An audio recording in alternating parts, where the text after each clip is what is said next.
Hi. So ఇందాకే love insurance company movie చూసాను. ఈ మూవీ ప్లాట్ ఏంటి అని అంటే మనకి 2040లో ఒక యాప్ మీద బేస్ చేసుకుని రిలేషన్షిప్స్ డిపెండ్ అయితే ఎలా ఉంటుంది, వాళ్ళు ఉంటుందా ఓడుతుందా అన్న పాయింట్ మీద తీశారు. అండ్ ఇది మనకి కంప్లీట్లీ ఫ్యూచరిస్టిక్ ఉంటుంది కాబట్టి మనకు అన్ని అడ్వాన్స్డ్ టెక్నాలజీస్, మనకి డెలివరీస్ కూడా అన్ని కొత్త కొత్తగానే కనిపిస్తాయి. సినిమా మొత్తం మీకు ఫ్రెష్ లుక్ ఉంటుంది. కానీ ఈ సినిమా పర్ఫార్మెన్సెస్ గురించి మాట్లాడుకుంటే మనకి ప్రదీప్ రంగనాథన్ గారు అండ్ కృతి శెట్టి గారు, అజయ్ సూర్య గారు, వీళ్ళు ముగ్గురు మెయిన్ లీడ్స్ అన్నమాట.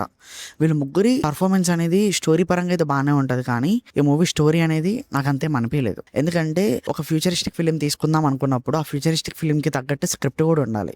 రైటింగ్ చాలా వీక్ ఉంది.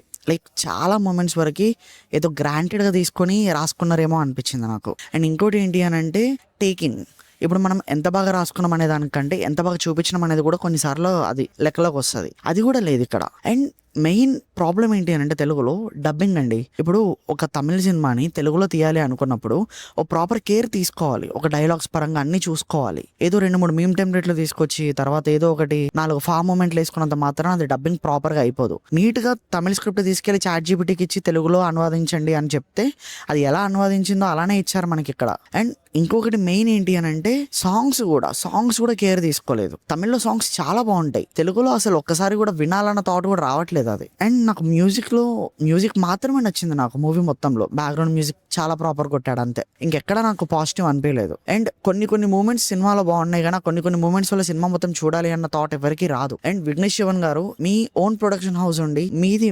మీదే ఓన్ ఉన్నప్పుడు మీరు ఇంకెంత బాగా జాగ్రత్తగా తీసుకోవాలి. ఇది ఫస్ట్ టైం కాదు కదా, 3 times ఆల్రెడీ పోస్ట్ పోన్ అయింది. 3 times ఆల్రెడీ పోస్ట్ పోన్ అయిన తర్వాత 4th time ఇది రిలీజ్ అవ్వడం అంటే అన్నిసార్లు పోస్ట్ పోన్ అవుతున్నప్పుడే డౌట్ రావాల్సింది. బట్ ఏమో టెక్నికల్ ఇష్యూస్, విఎఫ్ఎక్స్ ఇష్యూస్ ఇలాంటివి ఉండడం వల్ల మేబీ డీల్ అయింది అనుకున్నాం, కానీ సినిమా కంటెంట్ మీద మీకు నమ్మకం లేకపోవడం వల్ల ఇంత డీల్ అయిందని మాత్రం నేను అనుకోలేదు. హానెస్ట్లీ నాకు సినిమా మాత్రం అంతేం అనిపించలేదు.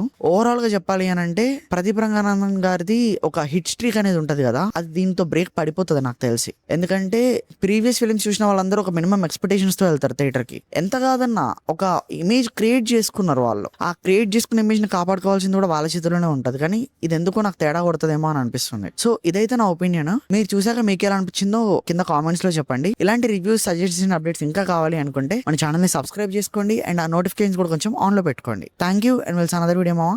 బాయ్.